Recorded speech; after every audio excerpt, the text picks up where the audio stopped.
Hello, this is Dr. Lori. Welcome back for this video on how to conduct a Spearman rank correlation in SPSS. So we're using the same class survey data that we used for our Pearson correlation. And instead of correlating the exam scores this time, we're going to correlate two other variables. And so the two variables that we would like to correlate are the amount of anxiety that people report or the level of anxiety that people report and the instructor rating that people rate their instructor. So let's go to Analyze, Correlate by Variate, and we'll reset it so that we get all of that information out. And then what we need to do is move the anxiety and the rate instructor over here into the variables list.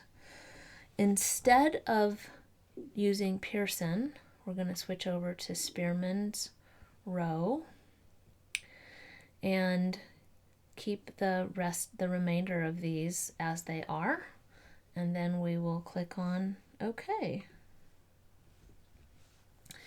And here's our Spearman row. We can see the two different variables here. We have the same setup that we did for Pearson correlation, but Spearman's row correlation has the self-rated anxiety level and the instructor rating here as rows and then also as columns. So we would expect this top left column and the bottom right to have perfect correlation since it's identical variable. Here's the variable that we're interested in, the anxiety level as correlated with instructor rating.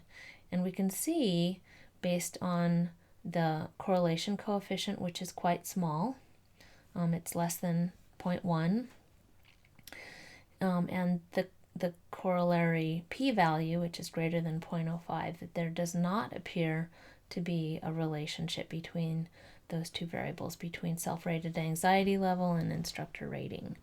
So that would be our conclusion of that non-parametric test. We could have done a non-parametric test on the points on exam 1 versus points on exam 2, and what would have happened is each one of those values would have been replaced by its rank. And so we would have literally put them in order and ranked them 1, 2, 3, 4, 5 all the way up through the top value 37. So then we would be able to see this same kind of relationship with Spearman's row based on the ranks. We didn't need to do that, and we always want to use the highest test possible. So we will go with Pearson correlation for correlating the points on the two exams. Thank you for joining me.